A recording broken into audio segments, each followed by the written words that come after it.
आज हम बात करेंगे एक ऐसी सर्वाइवल थ्रिलर फिल्म की जहां एक गूंगी और बाहरी लड़की को अकेले जंगल के घर में एक साइको किलर से जिंदगी बचाने की जंग लड़नी पड़ती है। तो चलिए शुरू करते हैं आज की मूवी एक्सप्लेनेशन। कहानी की शुरुआत एक घने और सुनसान जंगल से होती है जहां मैडी अकेली एक लकड़ी के घर में रहती है। मैडी एक जानी मानी सस्पेंस नॉवेल राइटर है। बचपन में हुई एक गंभीर बीमारी की वजह से उसने अपनी सुनने और बोलने की क्षमता पूरी तरह खो दी थी, लेकिन इस कमी ने उसे कमजोर बनाने के बजाय और ज्यादा मजबूत बना दिया। उसकी बुद्धि और कल्पना शक्ति कमाल की हो गई थी।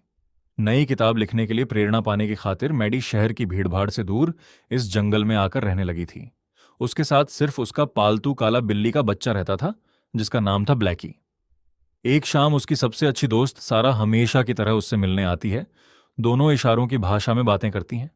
सारा मैडी की नई किताब के अंत को लेकर उत्साहित होती है। धीरे धीरे अंधेरा होने लगता है और सारा घर लौटने के लिए निकल जाती है। लेकिन कुछ ही मिनटों बाद एक डरावना हादसा होता है। सारा खून से लथपथ हालत में वापस मैडी के घर के पीछे वाले दरवाजे तक भाग कर आती है। वह बुरी तरह डरी हुई होकर मदद के लिए चिल्ला रही होती है, लेकिन मैडी की पीठ दरवाजे की तरफ होती है और वह कुछ भी सुन नहीं सकती। तभी अंधेरे से एक आदमी बाहर निकलता है, जिसके चेहरे पर सफेद डरावना मास्क है और हाथ में एक बड़ा शिकारी चाकू। वह बिना कुछ बोले सारा के बाल पकड़ लेता है और उसके पेट में बार बार चाकू घोंप देता है। कुछ ही सेकंड में सारा की दर्दनाक मौत हो जाती है। सारा को मारने के बाद उसकी नजर कांच के उस पार खड़ी मैडी पर पड़ती है। इतनी आवाज के बावजूद मैडी ने पीछे मुड़कर क्यों नहीं देखा, यह सोचकर वह खून से सना मुक्का कई बार कांच पर मारता है, लेकिन मैडी कोई प्रतिक्रिया नहीं देती। अब उसे समझ आ जाता है कि मैडी सच में बाहरी है। यह जानकर उसके चेहरे पर एक खतरनाक मुस्कान फैल जाती है। वह पहले सारा की लाश को घसीट कर छिपा देता है और यहीं से शुरू होता है एक खौफनाक शिकार का खेल। मैडी वापस अपने कंप्यूटर के सामने बैठ जाती है। तभी वह आदमी चुपचाप पीछे का खुला दरवाजा खोलकर घर के अंदर घुस आता है और बिना कोई आवाज किए मैडी के पीछे खड़ा हो जाता है। दोनों के बीच मुश्किल से आधा मीटर का फासला होता है। वह जानबूझकर अपने चाकू को धातु की कुर्सी से रगड़ता है, लेकिन मैडी को कोई एहसास नहीं होता। उसी समय कंप्यूटर स्क्रीन पर उसकी बहन की वीडियो कॉल आ जाती है। कॉल देखते ही वह आदमी छिप जाता है।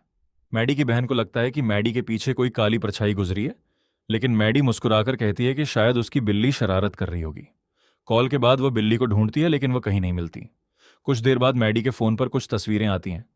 पहली दो तस्वीरों में वह खुद घर में बिल्ली ढूंढते हुए दिखती है, लेकिन सबसे डरावनी तस्वीर में वह ठीक उसी समय कंप्यूटर के सामने बैठी दिख रही थी जब वह तस्वीर देख रही थी। यानी तस्वीर खींचने वाला अभी भी उसके बेहद करीब मौजूद था। मैडी समझ जाती है कि कोई अजनबी घर में घुस चुका है और उसका फोन चुरा चुका है। मुख्य दरवाजे की तरफ नजर घुमाने पर उसे अंधेरे में खड़ा वही मास्क पहना आदमी दिखाई देता है जो उसका फोन लहरा रहा होता है। मैडी दौड़कर दरवाजा लॉक कर देती है, लेकिन वह आदमी आराम से दूसरे रास्तों की तलाश करने लगता है। मैडी घर की हर खिड़की दरवाजा बंद करने लगती है। फिर वह कंप्यूटर से पुलिस को मैसेज भेजने की कोशिश करती है, लेकिन तभी पूरे घर की बिजली चली जाती है। बाहर खड़े आदमी ने मुख्य स्विच बंद कर दिया था। वाईफाई भी बंद हो जाता है। अब मैडी के पास ना बिजली बची थी, ना इंटरनेट, ना फोन। इसके बाद वह आदमी उसकी कार के चारों टायर चाकू से फाड़ देता है ताकि मैडी भाग भी ना सके। चारों तरफ से घिर चुकी मैडी बातचीत से उस आदमी को मनाने की कोशिश करती है। वह लिपस्टिक से कांच के दरवाजे पर लिखती है, मैंने तुम्हारा चेहरा नहीं देखा है। अगर तुम चले जाओगे तो मैं किसी को नहीं बताऊंगी, मेरा बॉयफ्रेंड भी आने वाला है। वह आदमी ये पढ़कर धीरे धीरे अपना मास्क उतार देता है। पहली बार मैडी उसकी असली शक्ल देखती है। दाढ़ी वाला चेहरा, ठंडी आंखें। वह होंठ हिलाकर कहता है, मुझे पता है तुम होंठ पढ़ सकती हो। तुम्हारा कोई बॉयफ्रेंड नहीं है। तुम अकेली, बहरी और गूंगी हो। यह सुनकर मैडी के पैरों तले जमीन खिसक जाती है। उसने उसके बारे में पूरी जानकारी जुटा रखी थी। इतना कहकर वह अंधेरे में गायब हो जाता है। मैडी डर के मारे बैठ जाती है, लेकिन खुद को संभाल लेती है। वह समझ जाती है कि जिंदा रहने के लिए उसे खुद लड़ना होगा। वह रसोई से चाकू और हथौड़ा उठाती है, ऊपर वाले कमरे में जाकर अलमारी से दरवाजा बंद करती है और कोने में बैठकर हथियार पकड़ लेती है। तभी खिड़की पर थक थक होने लगती है। बाहर सारा की लाश खड़ी थी, जिसे हत्यारा कठपुतली की तरह इस्तेमाल कर रहा था। यह देखकर मैडी टूट जाती है, लेकिन उसे याद आता है कि सारा के पास उसका फोन था। वह अपनी कार की चाबी से अलार्म बजाती है, जिससे हत्यारे का ध्यान कार की तरफ चला जाता है और मैडी को मौका मिल जाता है। यहां से आगे की कहानी में जॉन नाम का एक शख्स सामने आता है जो सारा को ढूंढते हुए वहां पहुंचता है। जॉन बताता है कि वह अपनी गर्लफ्रेंड सारा को ढूंढने आया है।